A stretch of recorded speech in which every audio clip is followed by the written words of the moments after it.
Good afternoon, everyone. I welcome you all to the first session of the Leadership Speaker Series at Gemini Solutions. Today, we have the privilege of welcoming Mr. Tushar Kansal. He is the founder and CEO of Consultancy Ventures. He has more than 2 decades of experience in venture capital, Big Four consulting, and um, he has been awarded the Business Leader of the Year in Investment Management by Asian African Chamber of Commerce and Industry in 2021. His expert opinion is often sought in various news channels like CNN News 18, BCTV Business World, and all. So it's my deep pleasure to welcome Mr. Tushar Kansal to our series. Mr. Kansal, let's just start right away. Um, you have a lot of experience in the venture capital space and you're a serial entrepreneur yourself. So can you help us understand as to what does this ecosystem really look like and what are really the investors looking for in a new firm that they would like to invest in? Thing is the problem statement, that what is the problem you are solving through your business. And second thing is the solution, that what is the solution you have come up with, how that solution includes maybe technology to solve that problem statement.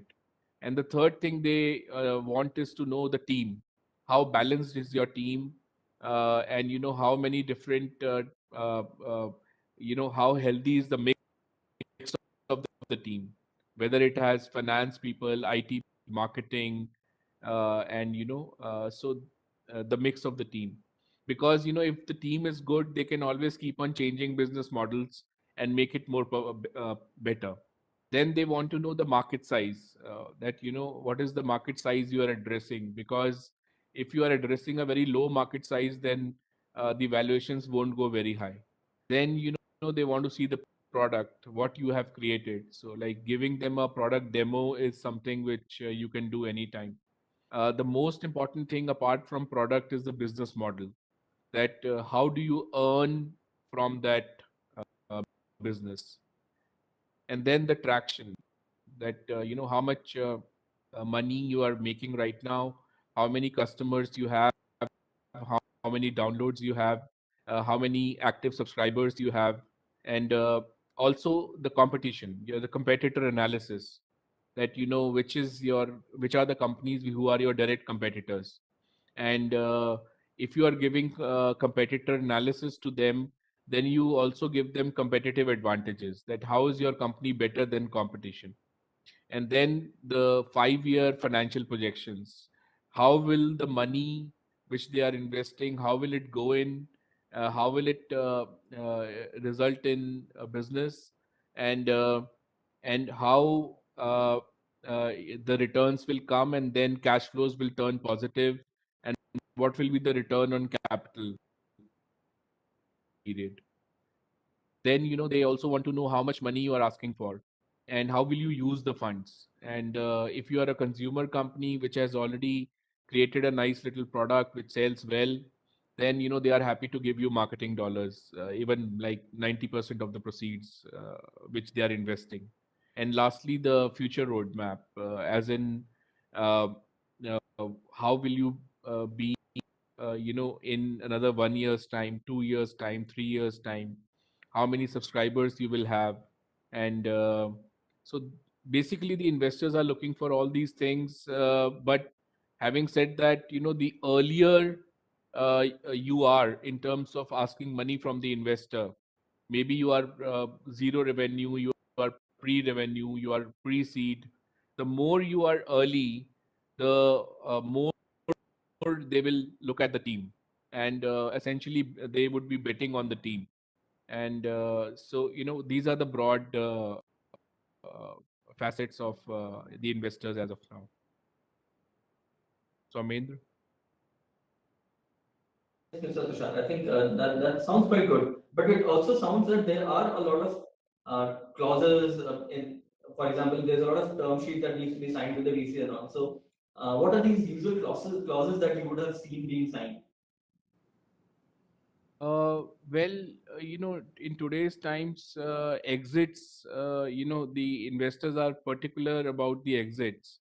So they would typically want to have clauses on exits like in how much time will you be coming out with an IPO? And also, in case you are not able to come out with an IPO, then the company will buy back the shares, giving the promised internal rate of return IRR to the investor. And if the company is not able to buy back the shares, then the founders will buy back the shares by giving the promised return to the investor.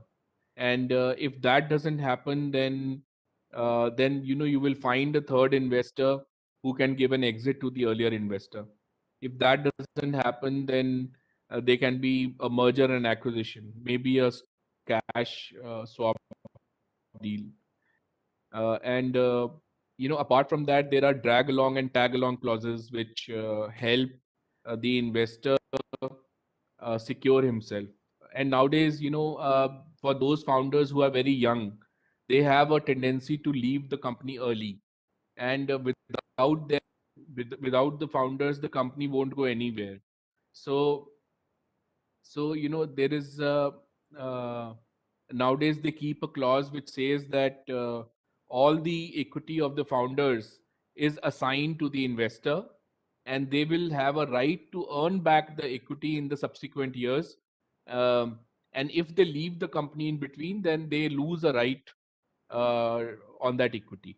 So the investor has a right to take their equity and sell it to any third investor. And then apart from that, there are the rights of the investors like voting rights, seats on the board of directors. Then there are certain reserved matters which they keep in the annexure, and the investors' permission has to be taken on those reserves matters no matter what. And they have information rights that they can call for audited and unaudited accounts of the company. And apart from that, the valuations are running quite good. It is a very good time for startup founders to raise funding. And we are seeing that between the space between two rounds has shortened. So earlier the rounds used to happen between 12 to 18 months, and now they are happening between 3 to 6 months. And the valuation is growing 5 times, 10 times within 3 to 6 months. And there is a company which was there in the news only 3 4 days back. It became a unicorn in 9 months. So this company started off, and within 9 months its valuation reached $1 billion. So this is the kind of crazy money which is available out there. And and the investors are increasingly keeping an approach saying that they would want to enter no matter what. And so they just check the basic things like the wow factor, and whether this product will become the it can replace the earlier products easily. And checking the precedent of the team, checking the creation of the product, the minimum viable product, MVP, and then just moving along and investing.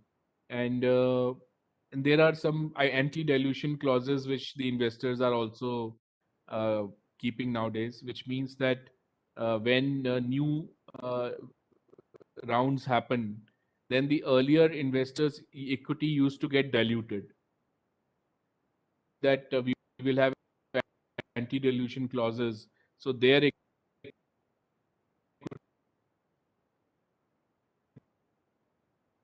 won't get Mr. Kansal, we are losing your bit on audio there. Yeah, yeah. Now we can hear you. Okay, sure. Yeah. So, I hope I answered your Yes, question. I was there is able a to explain. supporting question which also came in the chat, and it turns out that a lot of due diligence is also required. So, is there something which is very key to this particular process, and then when you carry it out in terms of an investor into such a firm? Because you also said it's about investing in the team, right? Yeah, I mean, see, end of the day, if you look at venture capital investing as a skill, then actually VCs really like a team that has this capacity to recruit world class skills and to capture the hearts and minds of the people that really matter in the industry. One can diligence that, even remotely, but you sort of feel it immediately when you sit in a room and talk to someone who really knows their stuff. And secondly, market is big enough that it can create massive business over time. So one is the team, second is the market, and third is that VCs would like to see a fundamentally different shaded product, one that has the capacity to really stand out with just a modest amount of marketing. So these three very simplistic arguments, they held many years ago, and they still hold true for a lot of VCs today. But due diligence, then if you are into series C, series D, and further rounds, then they do a very exhaustive due diligence which can last for 1 to 3 months. But if you are in the earlier stages, they would like to see the hygiene factors first.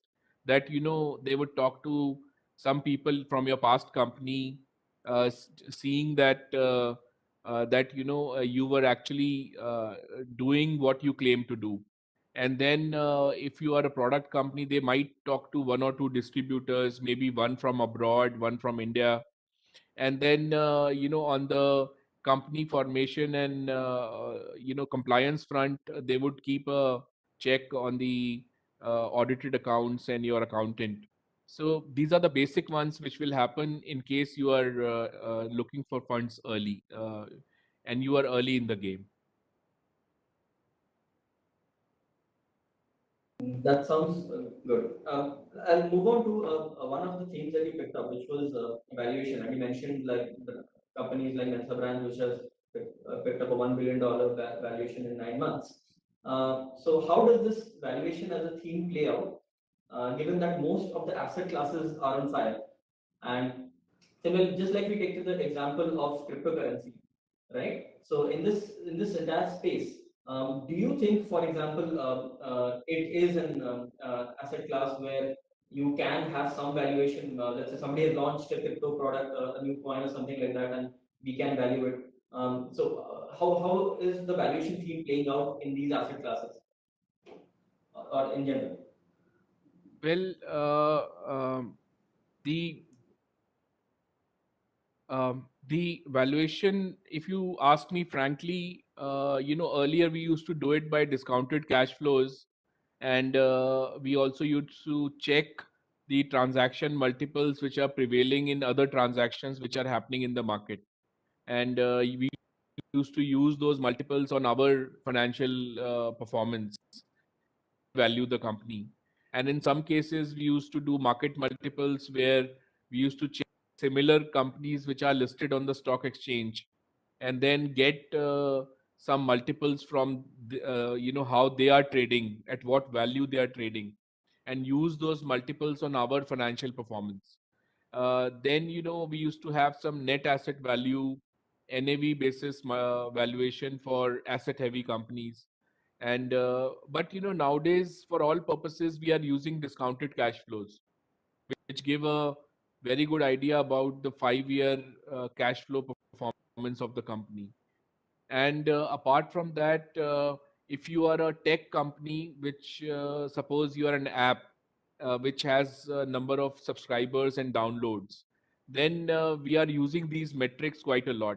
In fact, one of the ways in which these companies have become unicorns is by quoting their active subscribers and quoting their number of downloads and number of installs, and using those figures from competitors, coming out, like we were doing a check on Unacademy's valuation, and we saw that it has a $3.4 billion valuation on a active subscriber base of I think it was 50 million. So we came out with a figure of $69 per subscriber. And any company which has, suppose, 1 million subscribers, and the value going on is $69 per subscriber in the edtech space, then clearly that company can that its value is $69 million.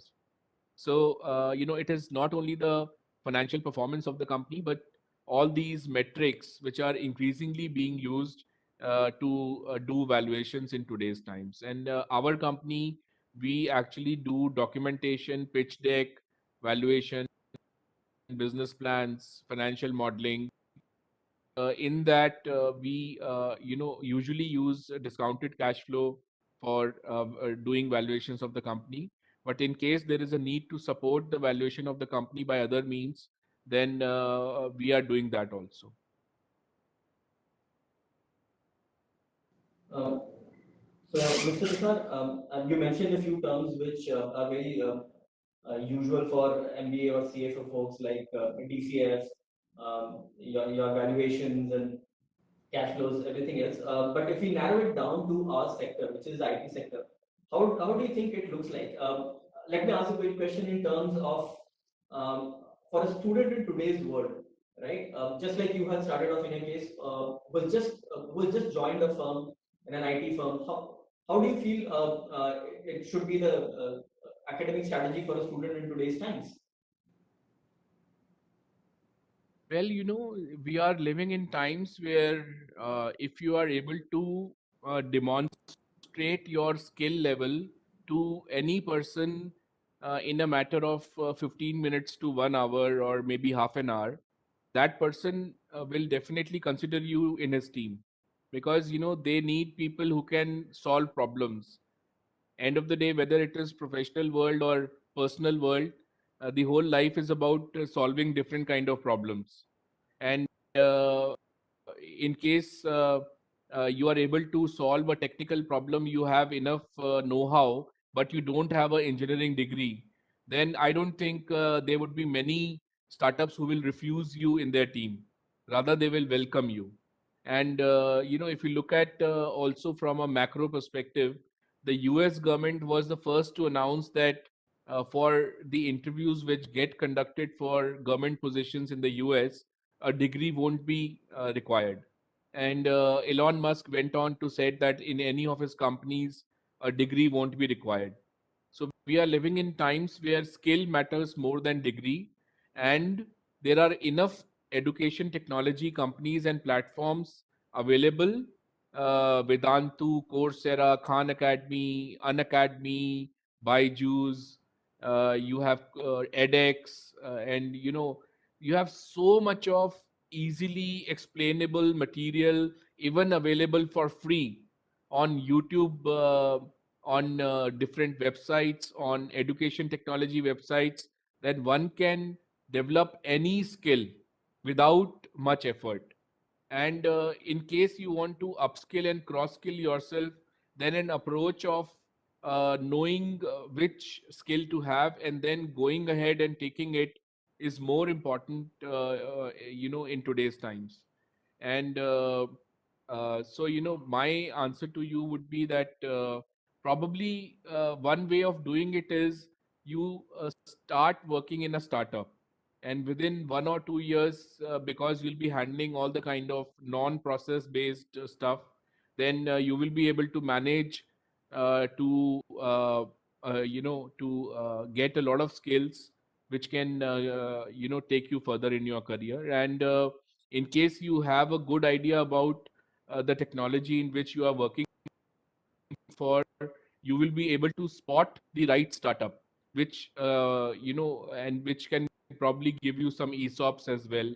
And but this is very sad that in today's times also, if a person has to make a career in technology, in artificial intelligence, machine learning, or any such stuff, then the person has to necessarily go in through the engineering route.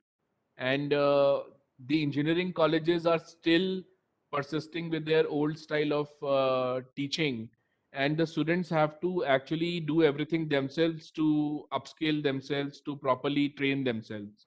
So I wish there were more companies coming out openly in India, saying that we don't require degrees, and we just would check the skills. Just like there is a lot of flexibility in the American university and the US and the international universities to pick and choose subjects and to choose the toughness of the subject as well. So I think, it's high time that the education system in India changes itself and offers not only more variety but also makes it more customizable for people to pick and choose what they want to learn and what their interest area is. That's an interesting point, Mr. Tushar Kansal, about the education sector. But I'm happy you picked up two points which we value. One is problem solving and the startup culture. So we pride ourselves in the fact that we have a lot of smart people who have the problem solving ability. But these young guys and girls, they have kind of a conflicting thought in their mind as to if, let's say, I have a great idea and I want to seek some VC funding, what should I do? But at the same time, they're also thinking, is my idea going to stay safe and secure and be with me and thoughts like that. So since you have done so many deals in this equity funding space, it would be good for our audience to know how your company, for example, helps in raising funds. Well, we have a whole ecosystem. It has been a lot of time in the market. We have wined and dined with investors, and we understand their psychology because we talk to them day in and day out. And so what we do is, the way we work on it is, we first create the collaterals, and the collaterals include the pitch deck, valuation, and the financial model. And this takes around 2 to 4 weeks. After that, we train the founders in frequently asked questions, in unit economics, in we are always there to negotiate the term sheet on behalf of the client. And we also help them save a lot of time on the due diligence, and we help them with the shareholders agreement. And because we are offering all these facilities to the startup people, so a lot of companies, in fact, I have personally interacted with more than 7,000 startups in the last 5 to 6 years. And a lot of people who come to us, they want to demystify startup funding. And our services are end to end. Usually we sign a 3-month engagement, and we raise funding in that time. And we have already raised a huge amount of funding for a lot of agri-tech, fintech, food tech, edutech, and deep tech, artificial intelligence, machine learning, robotics. I've raised a lot of funding for even traditional industries like chocolate manufacturing or microbreweries. And this is what we do. And a lot of our work is actually mentoring the startup founders, and talking to them, and making them understand how to go about this whole piece. And many stages, we see that the startups are actually in a stage where now they are looking for either to sell out, or they want to get merged into another company. So we have a lot of mergers and acquisition play also going on all at the same time. That was the last question I had, Mr. Tushar Kansal. Uh, on behalf of Gemini, we thank you very much and appreciate you taking time out of your busy schedule to speak with us. Um, we know everybody out here really learned a lot from your experience and your words of guidance that you shared with us. Once again, we are very thankful for you to come here and oblige us with your thoughts, and we'll be happy to invite you again. Thanks a lot, Mr. Kansal. Thank you so much.